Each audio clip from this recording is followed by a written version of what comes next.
Hello everyone, this is Scarlo here. Don't mind the shirt. I'm going to try and make this as quick as I can because my head's pounding. I was just like, what the heck. So yeah, this is my review for Doctor Who Series 7 episode EXX, the Snowmen. This is day 9? No.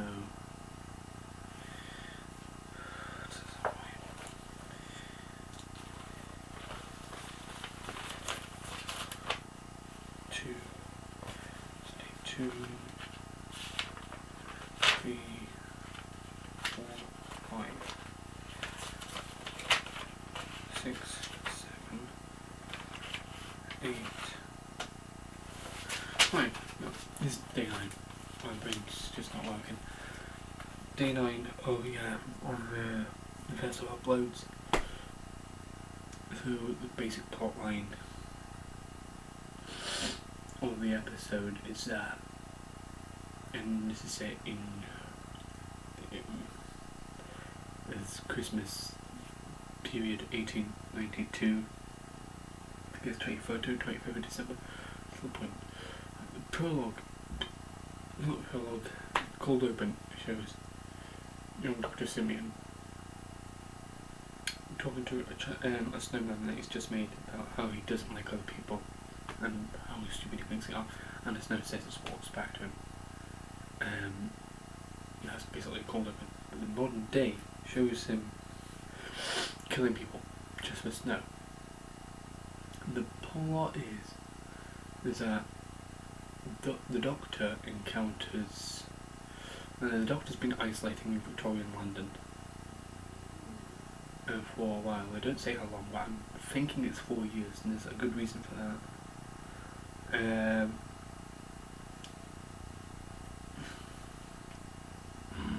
Something in my head.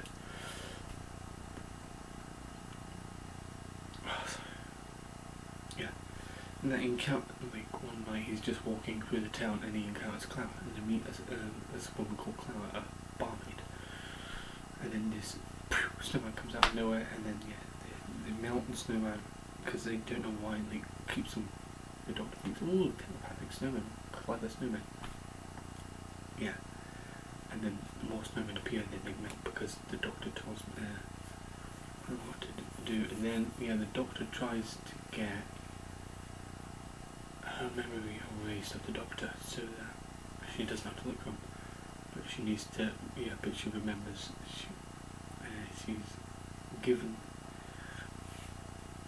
She's allowed to keep her memories because the Doctor doesn't want someone innocent to die, because otherwise she'll forget that. So Strax is trying to take her back to where they found her, but Clara instead follows the Doctor. And I'm going to tell you, the Doctor has not given his name to Clara. He usually would, but he hasn't. I think that's a linchpin. Yeah, but she still finds the Doctor, and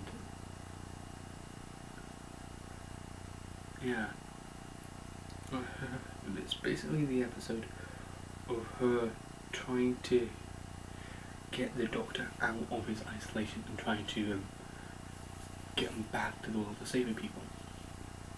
So the next day, she finds out something when she goes to her job as a nanny. Something on my side as well. She finds out there's something wrong with the pond at the house that she's currently living at.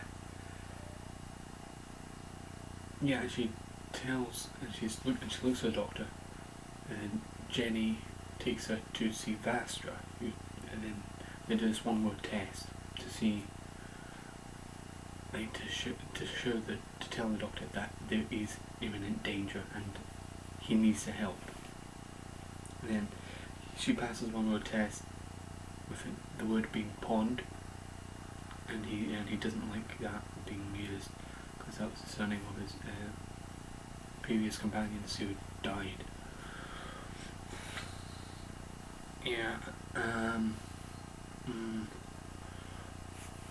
My brain is trying to think of what to say.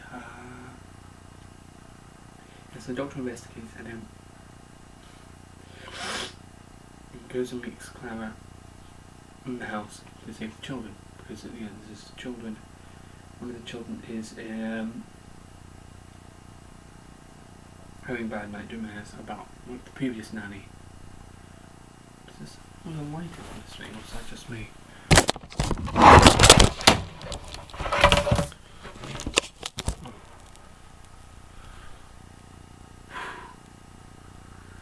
Sorry about that. So my camera on. I'll have to leave that in. Yeah. Seems, one of the kids was having, she was looking after us having bad dreams about the governess who died in the pond. That's perfect. That's living DNA of the ice. The pond. From that, the dream that she's having of the governess coming back to haunt her. Yeah. It's feeding the thing to be alive, and yet encapsulates perfect human DNA in ice form. Don't know how long, but yeah.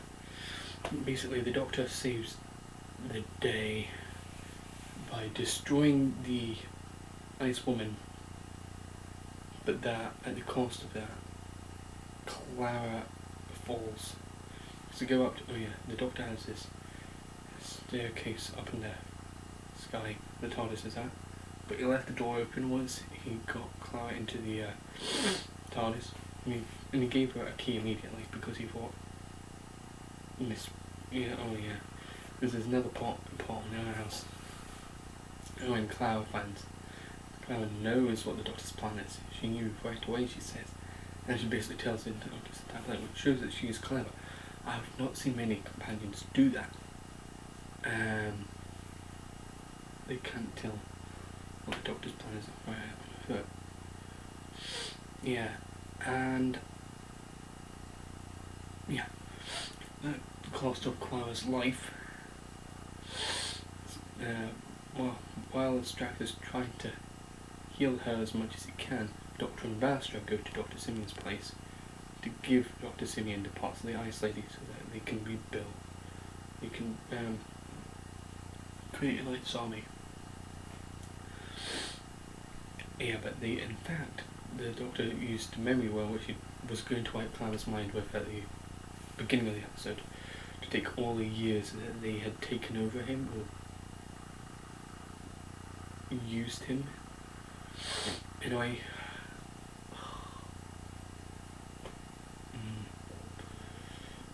used him anyway.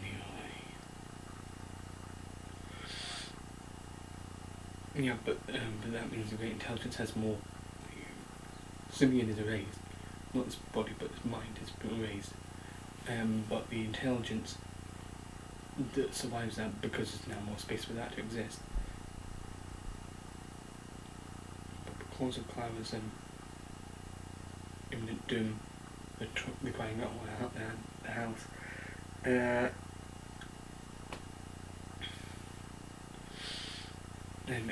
it mirrors that instead of the snow or the ice, and it all evaporates. That's basically the entire plot there, and then Doctor goes to dying Clara and talks to her and sees her, and they go to her grave in the graveyard, and then the Doctor finds out who she really is in fact Oswald Oswald from the Starship Alaska. The Doctor goes looking for.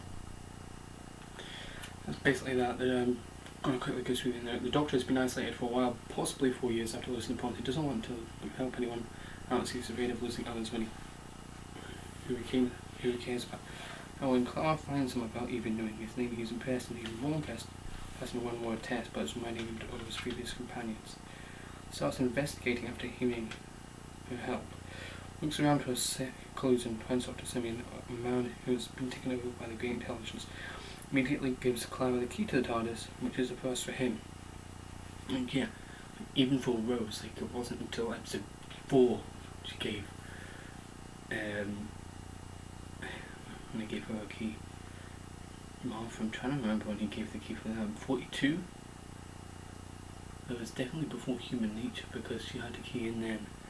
And then Donna was the Centaur Strategy, but this was the first adventure. Yeah, he gave her the key. He's ashamed of losing her, so he stops her intelligence by taking away Simi's life, but Clara ultimately stops him, even on a deathbed. Once he finds out who she truly is, he goes looking for her again. Clara meets the Doctor and is curious of him. She's interested about who he is and goes looking for him. Extremely clever as she passes one with tests which not many do. Once the Doctor tells the case that she is caring for, does think for a brief moment that he is like all the other men she has encountered. You'll think, oh, yeah. Because he said to her, seems you are a governess. Just you are a governess. I'm just comparing something else to a planet. She's just a woman. But the Doctor doesn't think about that. Yeah. But it's taken away when the Doctor wants to take her away in a TARDIS. Possibly unlocks him? I think the Doctor might possibly unlock this version. Trying to stay alive so that she can travel amongst the stars back can't hold it back. Everyone, including her, are crying about her imminent death, which in fact saves the world. She tells the Doctor to run for her and remember her. Who is she? Paternoster gang try to find a Doctor. No, try to get the Doctor to back to being himself, but the Doctor keeps on shrugging him off. When Jenny and Basra make Clara do the test, they are impressed with her intelligence, and they help the Doctor in little ways, little bits each, which gradually brings back the Doctor to who he used to be. He saves the day, and he's brought him to go to Clara and to talk to her and see her before her death. Doesn't understand why the Doctor was looking for someone who had just died. And Dr. Simeon has been lonely since he was a kid and is now fed off that, making it worse as it caused Simeon to think of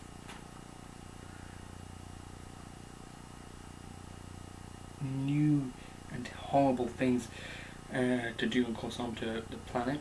His Victorian values, because of that, because of his personality, it makes him lose more or less his entire life. At most, he couldn't have been older than 10 in that part where they showed him when he was younger. And that was 50 years before the main event of the episode. 50 years he's lost.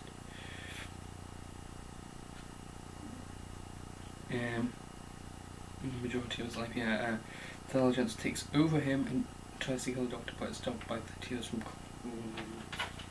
If you want to know, out of my house. That's my notes. I want to sing on the episode. Honestly, I'm going to say this is my favourite Christmas special. Festive special. I think this is my favourite. Maybe not my favourite special, but my favourite Festive special without a doubt. I'm going to say this, Matt Smith is not my favourite Doctor, but this shows him, you don't usually see the Doctor where he doesn't come for help, and that's interesting. I like that angle they played on that. And it was really good. For the first 20 or so minutes of an episode, this is a 60-minute episode, so that's around a third of the runtime. He's not wanting to do anything. He's no. But it's really when he hears the one word pond, he's like, right, okay, I've got to do something, but what? And even after that, he's like, why? Because he made some stupid gestures. Because it just shows the Doctor in a different light, and I like how it shows. And I like how this shows the Victorian era, because it shows both the good and the bad aspects of it. Which, when I reviewed the Next Doctor, which is the only other Christmas special to take place in Victorian times, it only showed the good parts. It didn't really show the bad. Well, a little bit, but not enough. But this one perfectly balanced it out, and the writing of the characters, especially Clara and the Doctor, the on-screen chemistry in this episode is really good. I love it. It's just one of the best things I've ever seen. And I also like how this episode ties into the plot of the second half of Series 7, and it's really good. I can't honestly, if there is any bad things about this episode, there's none that I can think of, because it's such I think like Matt Smith is not my favourite Doctor. I've asked on this out of all the Doctors I've seen, like in a major capacity, because like Warren and Fugitive Doctor, they only had one meaningful